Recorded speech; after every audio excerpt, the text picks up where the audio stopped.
Hey now, welcome to Random Movie Club. I'm your host, Rob Logan. In each episode, I sit down with a co-host to discuss any movie of their choosing. The only qualification is that the movie is available to watch at home on DVD, Blu-ray, or digital. Before you listen to this show, I highly recommend that you watch the movie we're going to talk about, because we're going to spoil everything. Also, at the end of the episode, I'll tell you which movie we're going to discuss next, so you have enough time to watch it. If you enjoy Random Movie Club, you can help keep it going by supporting us on Patreon. Supporters get special benefits like bonus episodes, patron-only events, giveaways, and more. Show your support for Random Movie Club and the Geek Generation by visiting our Patreon campaign at thegeekgeneration.com/support. On this episode, I'll be discussing DragonHeart with Stevie Franchise. Let's roll the film. DragonHeart was released in 1996 from director Rob Cohen. Written by Patrick Reed Johnson and Charles Edward Pogue, the film stars Dennis Quaid, Sean Connery, and Dina Meyer. So Stevie, as I ask all my co-hosts, because all my co-hosts picked the movies, why did you choose this movie? All right, so DragonHeart came out in 96. I was 5 years old at the time. I don't remember when I first saw it, but I do remember where I was when I first saw it. I was at my best friend's house in his living room. His dad had it on. I think it was on like HBO or some movie channel, so no commercial interruptions. Sure. And I was just like enamored by it. Growing up, I was always obsessed with like dragons. I had dragon everything kind of thing, as a kid does, loves fantasy stuff. So I always had all these dragon stuff and read all these fantasy books and whatever. And my dad was a huge Lord of the Rings guy, so got me into that stuff like super early in life. He read me The Hobbit when I was like 5 years old. So, always obsessed with that. And when I became an adult and I remembered that movie, I watched it again. And I liked it for a lot of different reasons. Okay. Mainly, this has the perfect recipe, in my opinion, to be a cult classic.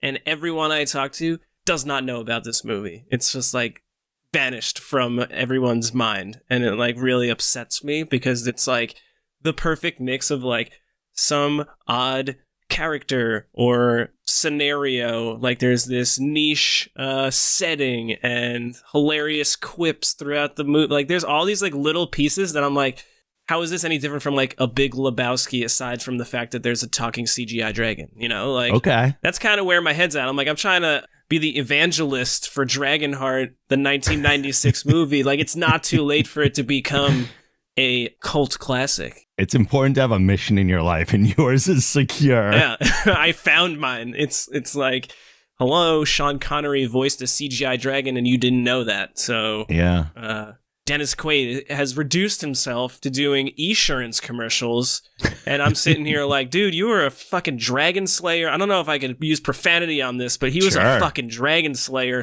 / dragon's best friend missionary situation. He wore a lot of hats in this movie, and now he's reduced himself to selling car insurance on TV. And I'm, a little upset by that. So, yeah, I am on a mission, I guess. Well, this was my first time seeing the movie, and I am watching it without the nostalgia glasses. So it's very different, I assume, watching it for the first time at this age than watching it as a child. For sure. But I did find the movie very, very interesting, which we will get into. But before we do, I always go to IMDb and I look up a whole bunch of trivia. There's some great stuff for this movie.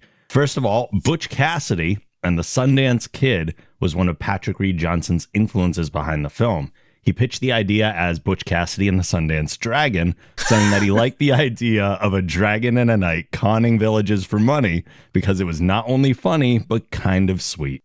Wow. It's a lot to unpack there.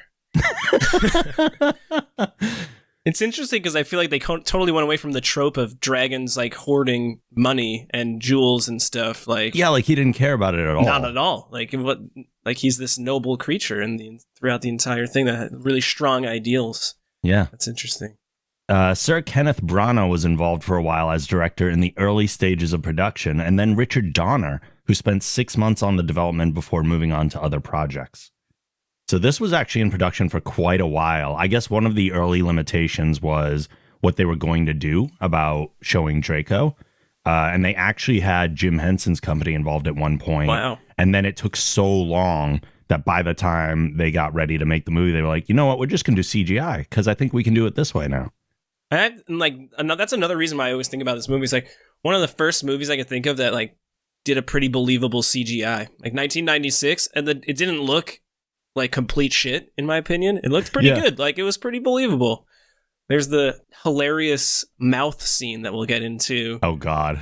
That might be my favorite scene in the movie, but I don't want to spoil it, so. According to an interview, the producers originally cast Liam Neeson in the role of Bowen, but the studio didn't think audiences would buy him as an action hero. Well, no one stole the dragon, so there's a reason why he wasn't chosen. That is hilarious. I had no idea. Are you making this up? No. Although it's interesting that his accent would have fit into kind of the Celtic Irish tone that a lot of their accents have. Yeah, true. That's a good point. More than 200 photos were taken of Sir Sean Connery with a variety of facial expressions, which, along with footage of his voice recording, were used to make Draco bear a stronger resemblance to him. I wonder where those pictures ended up. I want to see the one with the mouth open. Where's that one? Excerpts from the music score have been used in dozens of movie trailers and even for a special projection at the 1997 Oscars.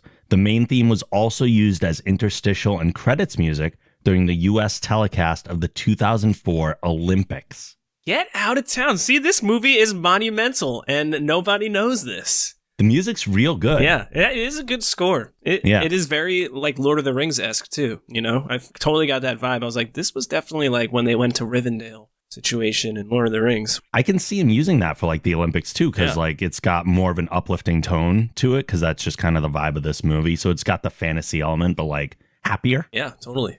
Dennis Quaid broke a finger in a duel with David Thewlis and spent the last 2 weeks of the shoot in a plaster cast. Real action hero. Yeah.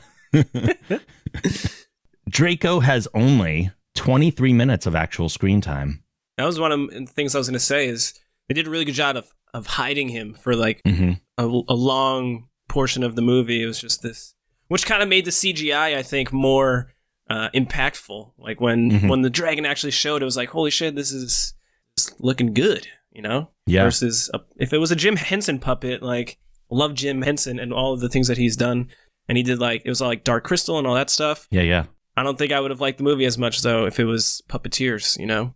It would have went from, it's like movies like not that childish, but it's definitely not like adult. It's a young adult movie, I think. Probably a teenage audience, maybe. Sure. You know, family friendly for sure. But if there's puppets involved, I feel like it takes it down a notch. Although you never know what they're going to look like, because you could call the animatronics in like Jurassic Park puppets as well. True. All right, that's fair. Those are scary. Different tone.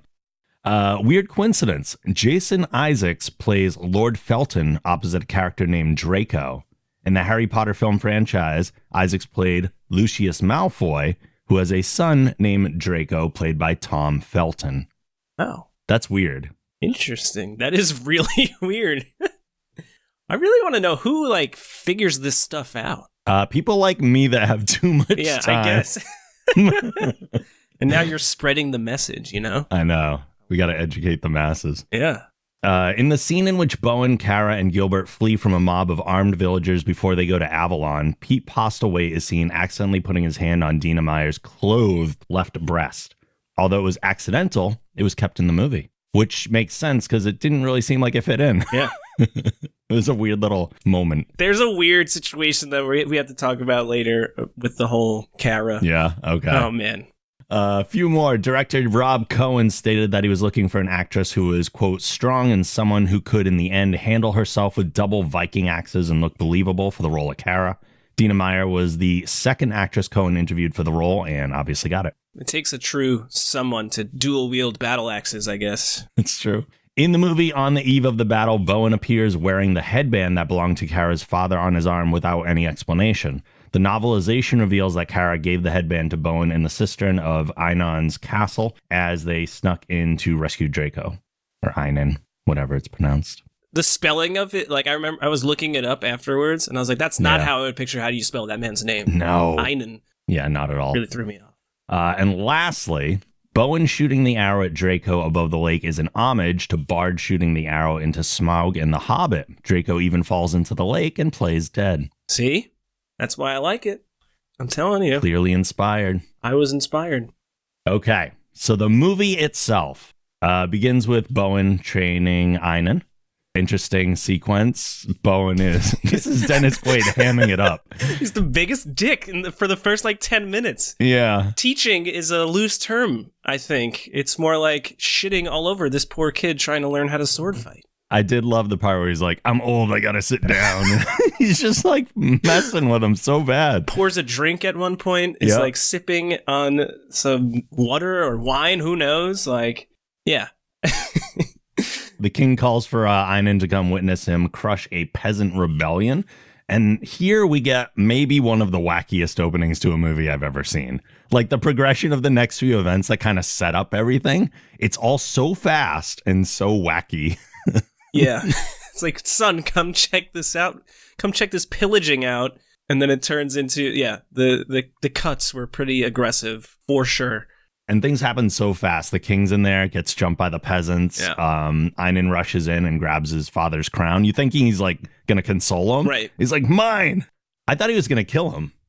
Yeah, you knew off the bat, this kid is crazy. Yeah. He sees his dead dad, and he's like, oh man, that shiny crown. I gotta have it. Yeah. And then the dad, last dying breath, tries to take it back. They fight. Yeah, who are these people? It's another Lord of the Rings analogy of Aiden's basically Gollum. Oh, yeah. And the crown is the ring, freakishly possessed by it. Sure. Weird. A girl who we later find out is Kara falls off a hut and into Einan, who's pushed into a wall where a spiked post pierces his heart. The wackiness continues. It's just classic, because in my head, oh man, Einan is such a little twerp. And that's the biggest twerp way of almost dying. Not even in a sword fight or anything. He gets nudged by someone and falls into a punji stick that what? First of all, who's the architect that creates this this hut that has just jagged spikes coming out of it? I don't know.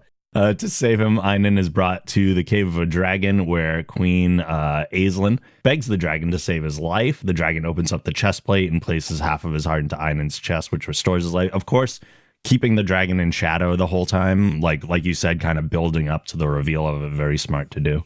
Einan orders the restoration of the Roman fortress as they're carrying him out. He's like, we need to fix the fortress, and then puts all the peasants to work to get that done. And on the way, he's on his deathbed, and Bowen, Dennis Quaid, is making him recite the old code. Yeah. Which is this mantra of be good, It's the Robin Hood, essentially, of medieval times. I guess Robin Hood is in medieval times, but the knightly, But yeah, he's reciting this whole thing, and just to keep him awake, or else he was he was a goner otherwise.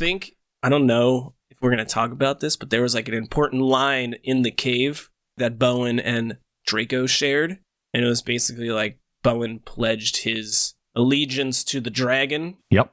Saying I'll do whatever to make sure that this kid doesn't screw everything up. Yeah. Comes back. Bowen arrives to the place where the peasants are doing all the work. He cuts the people out of their shackles or whatever, protests Einan's sudden cruelty that he's seeing, and then returns to the dragon's cave and vows to hunt him down for corrupting Einan. And then I was like, wait, what? You just pledged. Well, wasn't it 12 years later, though? Not yet. Oh, it wasn't that wasn't yet? 12 years later happens immediately after this. Yeah. And I was like, are you kidding? You were just there. What was this, a couple days earlier? You would think that a knight of the old code has better judgment than to think that immediately it's the dragon's fault that this is happening. You didn't see the signs on the roof, on the little mountaintop when they were fighting in the beginning of the movie. He was so amped to see his dad kill a bunch of peasants. Was that not apparently a glaring he was completely sign? Oblivious to Einan's disposition. Einan apparently hid it this whole time. I didn't think he was hiding it from me. I don't know. Maybe I'm a detective here, but it was pretty obvious. It's just revenge for Bowen acting like a dick while he was training him, really. That's where this whole motivation comes from. He actually doesn't give a shit about the kingdom. He's just pissed that Bowen was trolling him during his training the entire time. That's it. Yeah. Then they do the 12 years later. We get an introduction to Brother Gilbert, who's spouting the poetry and prose. Brother Gilbert, favorite character. The most unnecessary character. Yep, but And- still favorite. Yeah, 100%. And he's in a bunch of movies too, that actor. What's his name? Oh, he's everywhere. He's all over the place. Yeah, Postlewaite. Yeah. Bowen arrives, chasing down a dragon, which he then slays. Brother Gilbert praises him as Lord Felton arrives. When Jason Isaacs showed up, I was like, holy crap. And he sounds so different. Yeah. I didn't think that he also just looks punchable face is the only way I could describe. Maybe it's because it's this deep-rooted feeling I have against Aiden, but man, he plays the part well. He really does. Yeah. Meanwhile, at a quarry in the kingdom, King Einan arrives to further torment the peasants working for him. He kills an old man who is also Kara's father. And when Kara's walking up to him and talking, this was the first time I had the thought in the movie that I was like, are Bowen and Kara the only ones who don't have an accent? It's a good point. And why is that? Yeah, even the dragon is Scottish. Yeah, everybody around them has an accent. They don't. I never even thought of that, man. My immersion. Uh-oh, Rob's breaking the movie. I think I need to end this. now. Yeah, we need to end this early because you're ruining my. I mean, it's fine, but I was just like, wait, what? I've definitely watched other things recently where I had the same thought, and I don't even care that much. They're transplants, They're Yeah, from out of town. sure. Even Kara's dad had an accent. But anyway, at a waterfall, Bowen is stalking another dragon with Brother Gilbert tagging along. As the dragon gives chase, Bowen pursues, leading them both to the empty field. And then we get your fun scene. Oh yeah, the best scene, the mouth scene. Yeah, what do you love about this one so much? Well, I mean, I don't know. In my opinion, Draco has the upper hand, hands down, in this situation. Sure. You could do so many different things here, and I'm pretty sure that he would probably survive even if he got stabbed in the mouth. That's probably like getting a toothpick to the face. Mm-hmm. But the real reason why I love this scene is because of Draco's super floppy tongue when he's talking, Yeah. because it breaks the CGI. This is real situation. So you have this break of really pretty beautiful CGI in 1996 to this shittily done puppeteering of a moist floppy tongue, and when he talks, it's just I'm picturing Sean Connery in the booth recording this scene. What do you think he was doing? He had a bunch of marbles. He had marbles in his mouth, and he's like, "All right, Sean, say this line, but put 12 marbles in your mouth." What is going on in that situation? But it makes you learn that dragons are apparently also businessmen. There's this interesting situation here where you learn a lot about, bargaining. Hey, Sean, when you're at the dentist and you're trying to tell him something, just do that for us. Wait, also, they added that part of him pulling the guy's arm out of his tooth. Yeah. Another unnecessary but amazing scene. Dragon ate some other dude.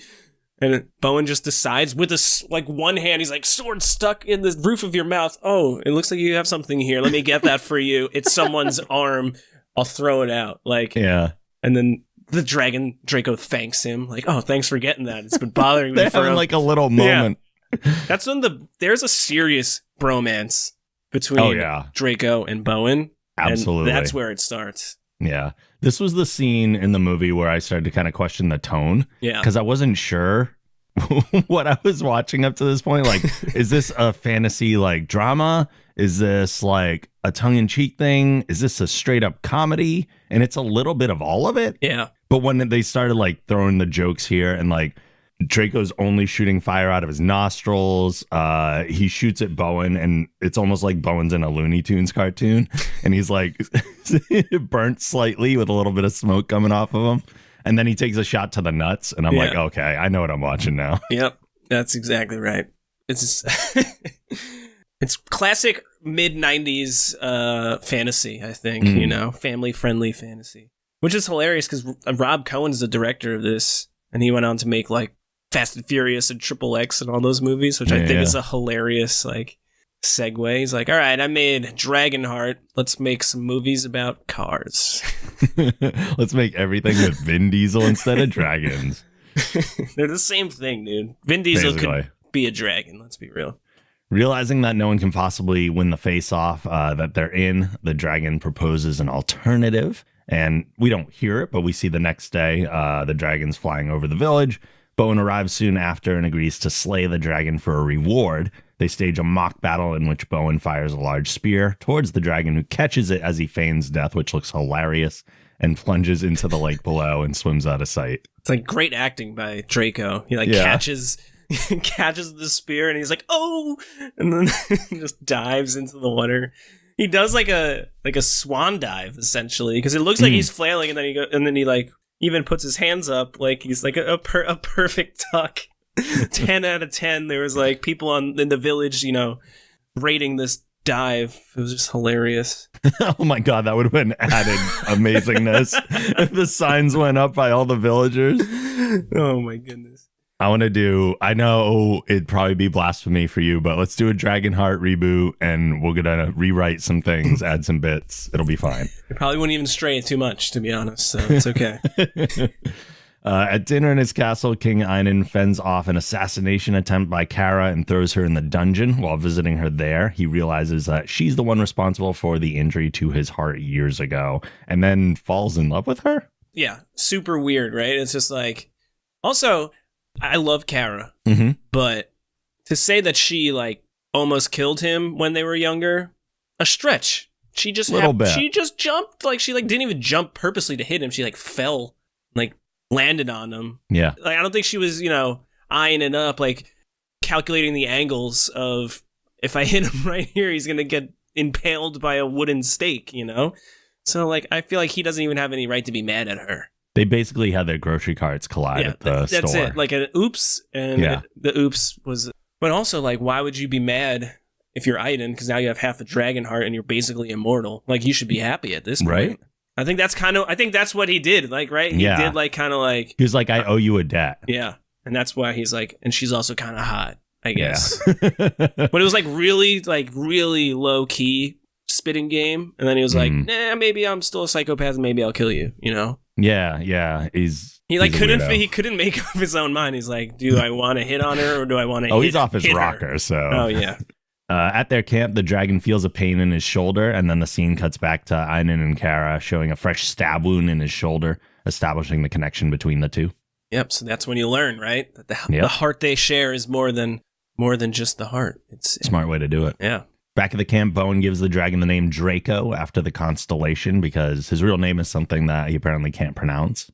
Dragons have another language besides English. I think the hilarious thing is the clapback that Draco says in this scene. It's like, so instead of calling me dragon, because he gets pissed that he's getting called dragon. He's like, instead of calling me dragon, you're just calling me a different language's word for dragon. And Bowen's instead of calling me dragon in a different tongue, you're calling me dragon in a different tongue. Bowen's like, shit, that's a stupid... This is like another bromance situation where it was like, oh man, that's really dumb. Why did I say that? And he's like, no, I like it. Yeah. Please call me Draco. Yeah, they're so cute. Aislinn releases Kara, who flees to her village. Bowen and Draco are trying the usual scam, but with no money. The villagers attempt to offer Kara as a sacrifice. Draco flies her to his waterfall where Bowen meets up with them. It's here that Kara realizes that they're working together. We get the weird scene with Draco singing to her. How do they become friends that quick? Not really sure. Right. Like if you ran into a dragon for the first time, would you... Probably, holy shit, that's a dragon. Little scared, but also completely fascinated, but still run away. Yeah, and also be like, let's hear your pipes. It's like America's Got Talent featuring Draco, Like, you have very large lungs, dragon. Let's see how you use them. Without fire. Exactly. Another thing that I think is hilarious, Bowen's bargaining skills or negotiating skills with the villagers is terrible. I noticed this. This is the first time I noticed this. He does it by bag of gold. And I'm pretty sure bag of gold is not like a standard unit of measurement. Like, there's different size bags in the world.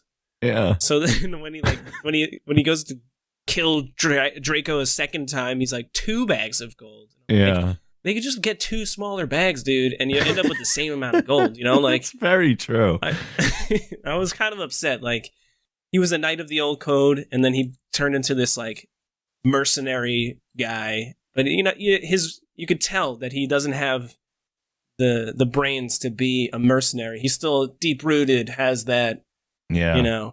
He was busy learning the old code instead of math and measurements. Exactly. Yeah. No book learning. Yeah, he didn't do no business school for Bowen, that's for sure. Einan arrives with his party as Draco disappears. He and Bowen face off one-on-one until Einan defeats him, which actually kind of surprised me. Before he can finish Bowen off, Draco reemerges and scares them off.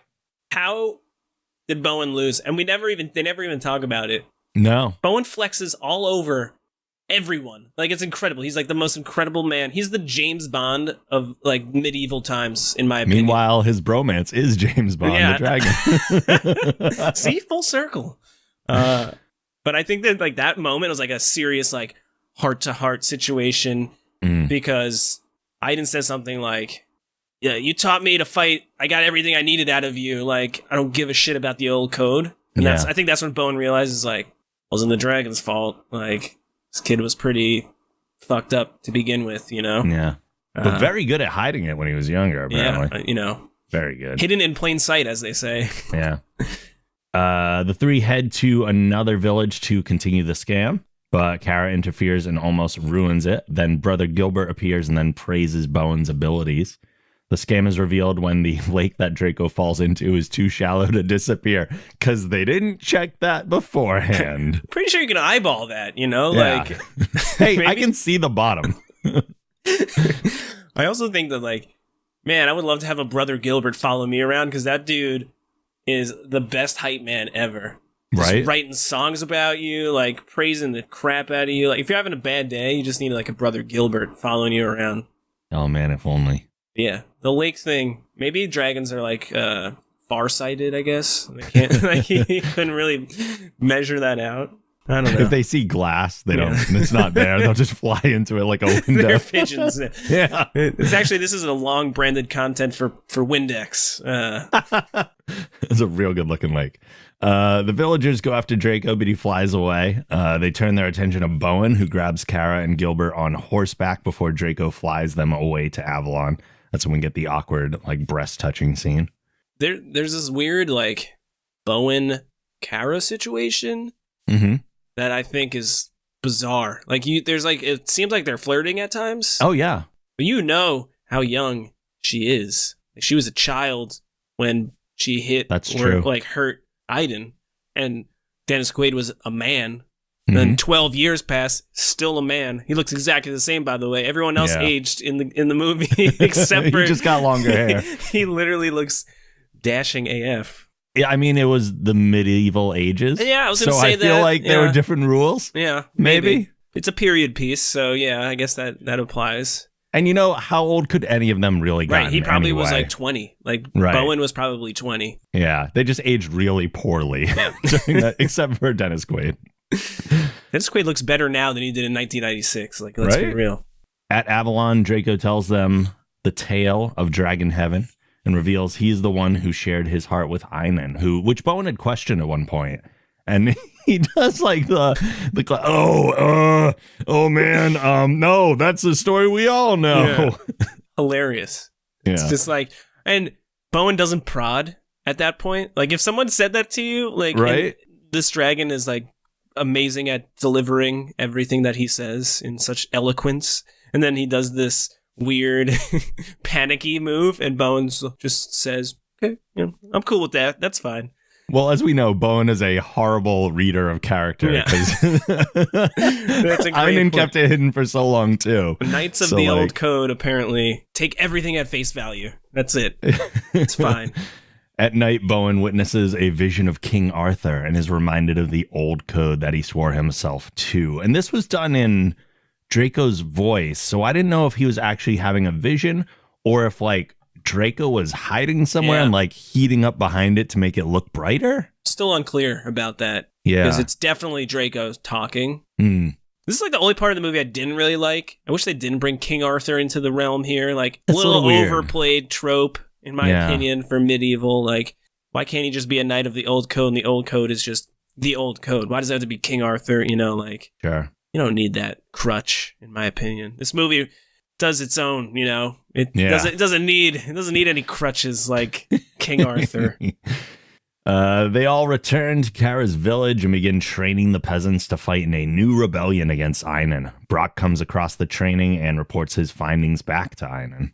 Impressive how quickly they gathered materials for the uprising. I feel like all of a sudden they had like 4,000 shields and spears and stuff.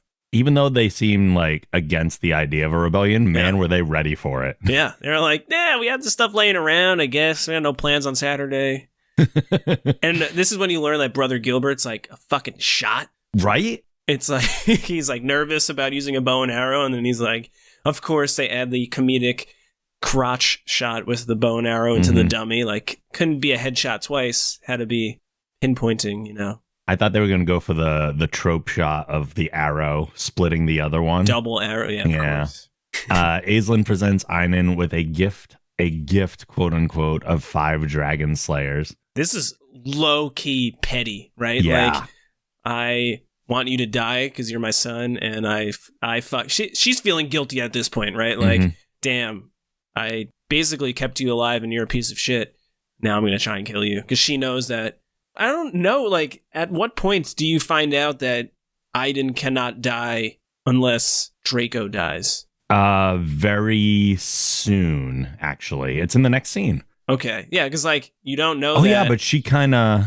Did she know that maybe then? That's what I'm saying. Like, how does she know that? Maybe, I guess she has insider info, but, like, Bowen didn't know that. Right. And he was in the room. She has the familiarity of the dragons, though, knowing to bring Einan to Draco in the first place. So Maybe that might be does. something she knows and just didn't share with anybody. Reliable narrator. Bowen leads the peasants to the castle as Draco fires upon it. They then retreat to the woods where Einan's troops follow, only to be ambushed by greater numbers. Einan signals for a retreat as Brother Gilbert fires the arrow into his heart. This is the scene here. Einan survives the attack, but Draco falls from the sky on impact, and realizing their connection, he commands the Dragon Slayers to keep Draco alive. Yep. And a lot of things to unpack in this scene, I think. Especially, I think Bowen is the best general of an army ever in the history of mankind. He created this elaborate guerrilla warfare tactic in what feels like moments. There was fire involved. He like trapped people with fire and like triangulated them into a position. It was incredible. It was like it felt like Home Alone in the woods. Yeah, it's so they had true. traps set up. Yeah, they had people in perches. It was like unbelievable. They all relied on Brother Gilbert, aka Legolas, to. It's like Helm's Deep when the dude running with the bomb, like the orc running with the bomb to blow up the Helm's Deep. Seriously, and he's like, "Take the shot." Brother Gilbert is an elf. And it was interesting, too, that he took the shot reluctantly because he was like, thou shalt not kill. Weird. And he didn't kill after all, because even though it pierced him in the heart, he lived through it. Aislinn approaches Draco and, realizing how evil Einan is, raises a spear to kill the dragon. Upon his agreement, Einan stops her before killing her. Kills his mom off screen, but I think it's strongly suggested. Strongly. She made some... Those were guttural noises. That was not a shriek of scaring. That was... Yeah, I mean, he has... His insanity has no bounds, let's be real. He's crazy. Oh, yeah, he's lost it. I don't know if he ever had it, but it's definitely gone. Fair. Bowen, Kara, and Gilbert sneak into the castle while Einan battles Bowen. Kara encounters Lord Felton, who grabs her hostage before Hugh kills him, that dude with the eye patch. I was like, I don't even know his name. I just read Hugh in the synopsis somewhere. She next runs into Brock, who she kills with the battle axe. So she just like straight up killed the 2 minions, more or less. Like with ease. Yeah. I was already rewriting this a little bit in my head because I was like, is this important that she kills him? Like, it seems like it should be, but it's not necessarily, because Brock hasn't been a huge part of the movie. So I was thinking, what if in the scene where like Einan's just torturing people and Einan fires the arrow into Kara's dad, what if Einan just gave the order? So he's still just as evil, but Brock was the one that took the shot. So she has a reason, a little... Yeah, it would have made like full circle vengeance, and that like would complete her kind of arc in the movie. Yeah, too good. Bowen knocks Einan from a high ledge and then starts to free Draco from his chains. Draco asks Bowen to end his life, thus destroying Einan's evil, but he refuses. And he thought that he killed...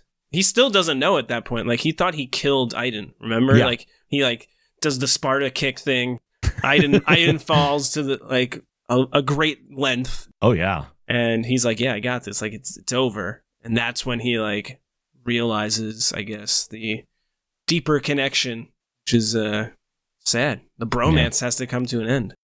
Bowen's argument's actually pretty sound too. I thought, like, does he actually have to kill Draco to like? Couldn't they throw Einen in like a dungeon and then seal it with cement? Couldn't they like behead him? Right. Like, would he survive that? Would that kill Draco, or like would his body remain alive with this beating heart? Like, if you just like put him in cement and just like, at what point does he die? Technically, you know? Because like as long as Draco's alive. Yeah, like what does it take? Like, can you just starve him? Like, not feed him, not do anything? You just leave him there? Will he be okay? And then eventually the heart, like, wants to go back home. I don't know. What if they did surgery and took the heart back? Yeah. Draco had no problem just, like, pinky finger surgeon situation. He just, like, takes his little talon and he's, like, cuts half his heart out and puts it in. Like, why can't he just do that back? Like, yeah. I decided that I don't think you actually need this. I'm going to take it back. On some level, I think it has to do with Draco. Like, he expressed his desire to die earlier because he is the last dragon. Yeah. So I feel like he's kind of pushing for that conclusion. Right. Yeah, he was talking about how it's time for the time of man is here. The time of dragons is over because, like, they've been for thousands of years around. Yeah, and there's this weird, like, he says this line that stuck with me. It was like, my sacrifice became my sin. Because when they explain that he, like, as a dragon, you need to do a good deed to get into dragon heaven or whatever. So he thinks he does his good deed, and his good deed turns into, like, this terrible act, which kind of, like, makes you think of this, you know, while you may have the best intentions, your actions may deem otherwise kind of thing. Maybe I'm digging a little too deep on that one. No, I don't think so. I think it also goes along with the line that even Einen said earlier that he used, like, twice, where he said that death is not a punishment, it's a release. Yeah. Yeah, he does say that. I actually wrote that down. And he was releasing Draco. Einen reemerges and runs at Bowen as Draco opens his chest plate and smiles at Bowen, reassuring him that it's all right. Bowen grabs an axe and hurls it at Draco's heart, killing both the dragon and Einen. With that, Draco's body dissipates into light and rises up to join the dragon constellation in the sky. To the stars, Bowen. To the stars. Oh, we should have just done it in Connery impressions the whole time. Would have been best. That's the only thing I ever. could say. I just thought it was a very heroic throw of an axe. Like, it wasn't like, I'll just, you know, like, stab you. It was like, I am tossing this thing. That was a two-handed overhead hurl. And it was like, to add the insult to injury, like, Draco has to, like, show the scar, like, show the wound, like, hit me here, like, paint a sign on kind of thing. X marks the spot. Yeah, felt bad. It was crazy because, like, as much as I was watching the movie, I was like, this is goofy and whatever. By the time it got to this point, I was still, like, sad. Hell yeah, man. It's so sad when he dies. I got chills down my back when I watched it yesterday. And I think it was more about, like, not that I was necessarily super attached to Draco. It was the fact that Bowen was attached to Draco that I was, like, sad for. Yeah, because, like, Bowen lived this whole life of, like, the old code. Then he lost the old code, and he was just this... He has no purpose without dragons now because he was, like, this dragon slayer for so long. And now he's back to the old code, and, like, his boys. Yeah, it was like Draco represented the old code, and then he had to kill it to kind of bring it back. Something like that. And he also, like... It is, like, that full circle where Draco made Bowen promise in the beginning of the movie that, like... Bowen says, like, you have my sword or something like that to Draco for giving the heart to Aiden. And then that comes full circle. Like, Draco's like, yo, dog, you said, you know, I have your sword. Like, you got to kill me, man. Yeah. Kind of thing. And Bowen's like, shit, I don't want to, but must be done. I have to keep my word as a knight. And that is DragonHeart. Any final things you want to say about the movie before we wrap it up? You know, I don't know. I think...